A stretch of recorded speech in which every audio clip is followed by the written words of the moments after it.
pritong tinapa. Naluto na po to. Ito hindi pa. Ito po. Salukuyan ako nagpiprito ng tinapa. Since Huwebes Santo ngayon. Kaya yan ang ulam namin. Yan guys. Yan ang ulam namin ngayon. Tinapa. Yan. May sausawan. May isdang tilapia. Siyempre langka. Dahil mahal na araw, bawal ang karne. Yan.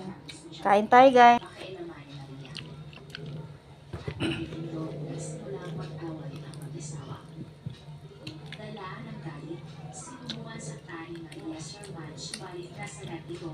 Tilapia.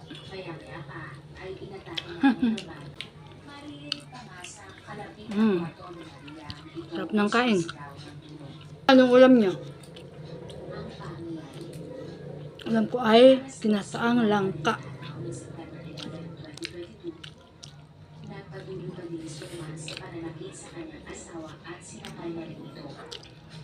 Meron siyang sahog na maliliit na isda.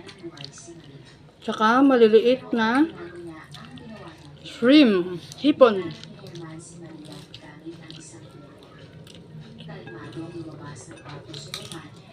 Ito ang gusto ko sa langka. Yung buto ng langka. Buto ng langka.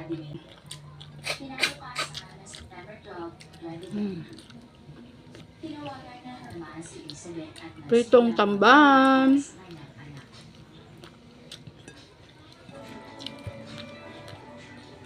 Yan ang impaulam ko sa mga alaga nila. Nagustuhan nila.